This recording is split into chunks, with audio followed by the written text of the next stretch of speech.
Welcome to my kitchen. I'm Georgette. This is my first installment of Cooking with Georgette. I'm hoping to make authentic Jamaican dishes in a short time so that you can reproduce those flavours without slaving over the stove and spending hours preparing to create those dishes. I'm a born and bred Jamaican, born in Kingston, and spent most of my early years living there until moving to this country. I'm a working mother, so I cook a lot for the family, but I'm also in the office. I rush home, I've got the kids, I've got, all those things that you do. And I've had to try and devise ways of cooking authentic meals until a stage when I can do it more traditionally and still get the flavours. Now, why am I doing this today? I'm doing this today because my mother, who is a through and through Jamaican and a really good cook, called me up a few months ago, practically in tears, because she'd seen a video of rice and peas being slaughtered, as she put it, by a chef, and she was very unhappy about that being done. I'm also at home a lot at the moment because of the COVID situation and staying at home a lot more, and I thought what better time to try and post a video than now. I'm not a social media guru or a massive user of it, so you probably can tell that already, but I'm going to try my best to simplify cooking this dish. And the first dish I'm going to be doing is the rice and peas. I've got set out on this board here all the key ingredients that you will need to make an authentic rice and peas for two. And if you come and have a look at my board, you can see what I have in place. So I have Basmati rice, 1 cup of that. I use Basmati because I like eating it. There are other versions of rice that you may want to try and use with that. I've got red kidney beans here from a tin. It's 1/2 cup in this, and some people may think that's sacrilege. I've not used the dry beans soaked overnight and then cooked for a long period to get it, but that's the whole point, to get a hack that works and still keeps the flavour. I've got in this glass 200 ml of coconut milk. Again, a hack. I've not got the whole coconut, cracked it open, get the flesh out, chopped it and blended it to get the milk that I need. And then below here I have the key spice that we'll need for the dish. So we have a spring onion or a scallion. I've got 1 stalk of those. And we have some fresh thyme. We have Scotch bonnet pepper. And we have a nub of ginger. You can see the size of that. And we've got 1 clove of garlic. And these little things here, we call them pimento. Jamaicans call them pimento, but they're also known as allspice. And I've got 6 of those here. I've got 1/4 teaspoon of salt, just cooking salt, 1/4 teaspoon of ground black pepper, and I've got 1/2 teaspoon of everyday seasoning. It's a spice I like to use, and it's got stuff like coriander, mustard, salt, and other flavour enhancers, and a hint of chili as well. So those are our basic ingredients laid out on the chopping board, ready to go.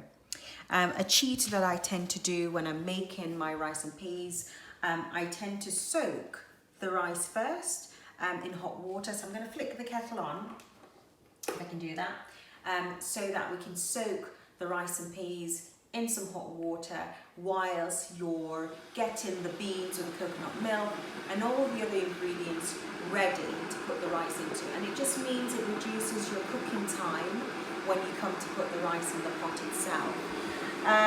So over here I have my pot ready, it's washed, it's clean, and we're good to go. The first thing I'm going to put into the pot will be the coconut milk. So I'm going to go and fetch that coconut milk, pour that into the pan. I haven't put any heat underneath this yet because I'm just going to put all the necessary ingredients in before I put the heat on. You can always get a little bit of water in the glass and rinse the last bit of coconut milk out if you choose to, but it's not really necessary because I think you have enough in there. I'll rest that here. I'm now going to get the red kidney beans and I'm going to pour that into the coconut milk. Okay. Next will be the spices to go in. And I'm just going to do some bashing now. Bashing of my spring onion. If you don't have a pestle and mortar, anything you have at home to bash will be fine. A rolling pin, a bottle of vodka, just joking. But anything you have to bash will be good. And the reason I bash the spring onion is because I feel the flavour comes out much better when you pop it into the pot than just chopping it and putting it in. So I'm going to take this over to the cooker. Get the spring onion in there. Ooh, last bit there.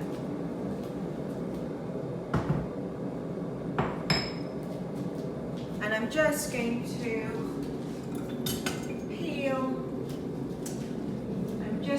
peel the garlic. And again, I'm going to give the garlic a bit of a bashing. Again, because it brings out the flavour a little bit more when you put that in. So just bash it. And again, like I said, feel free to bash with whatever you have to hand that's useful for bashing. I'm just going to pop this into the coconut milk with the spring onion, the red kidney beans, that goes in there as well. Now, you may have heard my kettle is finished boiling, so I'm about to pour the hot water onto the rice and leave it to soak whilst waiting for the other ingredients to combine. And I just stir that hot water through the rice so all the grains are all loosened up. And you leave that to soak and forget about it whilst you're doing all the other things. Now what will happen is that rice will soak up that hot water and soften the rice grains a little bit. So it will soften it for you and less cooking time to put into the pot. Okay, just remind you what we've got in here. We've got the coconut milk, the kidney beans, spring onion, and the bashed garlic as well. I'm just heading back to the board to peel the ginger.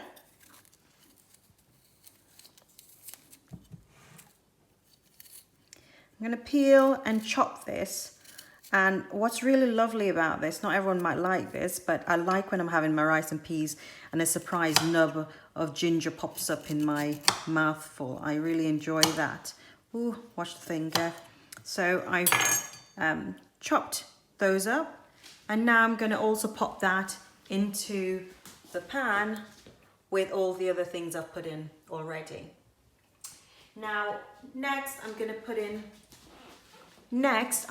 in all the spices we have: the salt, the ground black pepper, the everyday seasoning, the sprigs of fresh thyme, and we leave out the Scotch bonnet and also the allspice. We're going to put all of that into the pan now as well.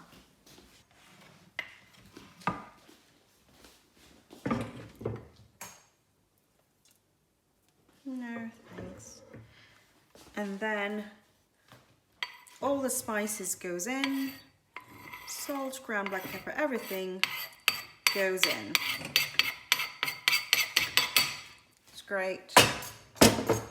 Gonna give that a bit of a swirl. The smell that's coming off from there already, oh my goodness, you can smell the coconut. Oh, I can smell the ginger, I can smell the thyme, I can smell all of those lovely ingredients that we put in. Now what I'm going to do is now put my flame on. Okay, I'm gonna have to give it a little bit of a jig of the thyme. There we are. Now put that to a medium heat.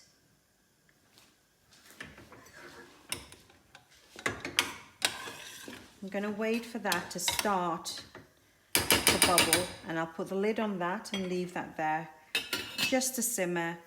Allow all of those flavours to infuse and start to go and get the heat going through. You may estimate, really, depends, cooking times depend on your flame and what hubs you're using to cook. Anything between 5 and 10 minutes to get it boiling and bubbling. So we'll come back once it's got to the right temperature that we need it to get to. So the pot has been on now for, I would say, about 7 minutes, and have a look in. It is bubbling, which is great, and it's now got a nice pinkish colour to it, and that's obviously the red kidney beans infused with the coconut milk. This is now when I'm going to drop my Scotch bonnet in, give it a little bit of stir. Now the Scotch bonnet is not for the heat, and that's why I've left it whole and not chopped it. It's really for the flavour that you get infused into the rice and peas when you put the Scotch bonnet in. If you cut it open, that's where you get the heat and the flesh and the seeds, and we don't need that. In fact, you don't even want it to pop in the pot. You just want it to get the flavours in, and so it goes in for the last few minutes before the rice is washed, ready to go in. Now you'll remember we'd poured the boiling hot water onto our rice. I said forget about it and leave it, and now look, if you look, it's slightly swelled. It's much more than when we first poured it in. I'm now going to drain that hot water and wash it through with cold water from the tap, and I wash it through until the water runs clear. Once the water starts to run clear, then this cloudy water that you see, then you know you've washed enough of the starch out of the rice, and we'll come back in a minute once we're ready to put it in. Now I've got the bowl of washed rice, but I've also added 200 mils of cold water. I don't know if you'll be able to see this on film, but it's just about covers the rice. But I'm being precise because most people never give you a measurement as to how much water you need to put in to put perfect rice that's not soft or not too hard. But I've put 200 mils of water in this. Now we're going to add it to the boiling pot. We've added that in. All goes in, and we're going to give it a stir. Now it doesn't look that great at the moment, does it? I'm going to return heat to it. So I've turned up the heat now to the maximum rather than having it on a medium heat. And what I'm going to do now is just have a little taste of it to make sure I don't need to add any salt to the pot. So I'm going to have a little taste, and this is the final taste check to make sure we don't need to add any salt to it. So, no, I think that flavour is good. You can taste everything without it being overpowering. So I've returned full flame to the pot.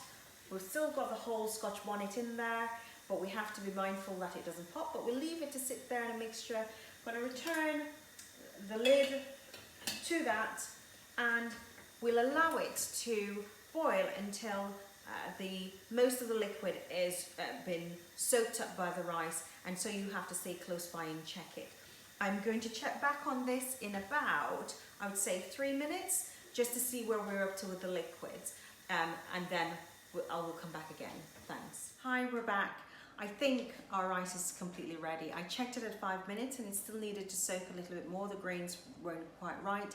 It's now been about 8 minutes in total that I've left it under this very low heat to finalize, and let's have a look.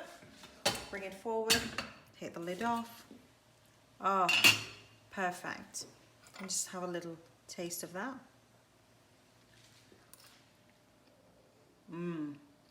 Nice. I'm going to retrieve the Scotch bonnet. It's still whole, but you've got all the flavours without the heat. Put that to one side.